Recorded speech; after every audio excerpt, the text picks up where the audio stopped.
Y'all planning for this?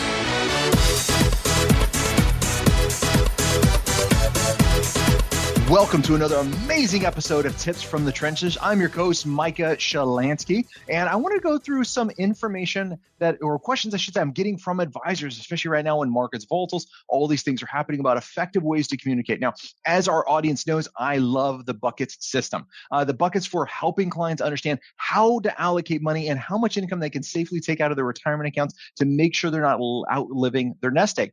One question I got from advisors, we got from a client, they drew the buckets out. They loved the concept of it. They implemented all those things were outstanding.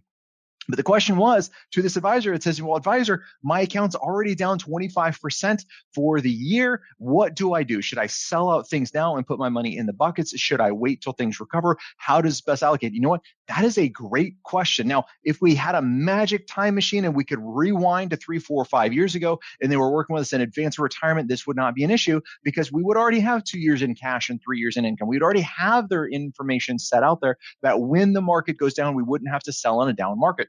Alas, my time machine is broken. It is not presently scheduled to be fixed for a long time, so I can't go backwards in time. So what do we do with that particular client? Well, one option is leave it all invested. And when it comes back up, then we can do the bucket strategy. The problem is the client's retiring this year. And so they're going to have to start taking money out of their accounts. I do not like taking money out of an equity account when the stock market is down. So what do? My ideal is I'd have 5 years of money protected from the stock market.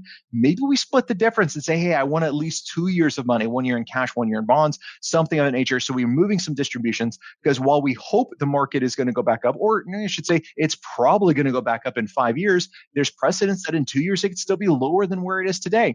I'd hate to be selling out as that market goes down. So I'd probably say, hey, at least 2 years. This is going to get you through the vast majority of bear markets. At least 2 years, that money needs to be protected. Even though the market's down, I would make that sell. I'd make that cash available. Then I'd have that less focused long term. As the markets came back up, I would be taking profits and replenishing so we can have 5 years to protect from that market downturn. So that's what I would be looking at a client with. Of course, you need to understand the client situation, their goals, etc., and see what's appropriate for them. So my question to you, what would you do in that particular case? Do you tell clients to hold? Do you tell them to wait? Another general practice that we have is when we get a large lump sum of money coming in, except for right now when the market's down, we would accelerate this, but I generally like to put money to work dollar cost average over the next 4 months. Otherwise, what I know it's going to happen, as soon as I put the money in, the market's going to go down. So we got to have a system in place. This can't be ad hoc that you're figuring it out on the fly. What's your system for communicating your process of success to your clients? So next time, happy planning. Hold on before we go. Something that you need to know. This isn't tax, legal, or investment advice. That isn't our intent. Information designed to change lives. Financial planning can make you thrive. Start today, don't think twice.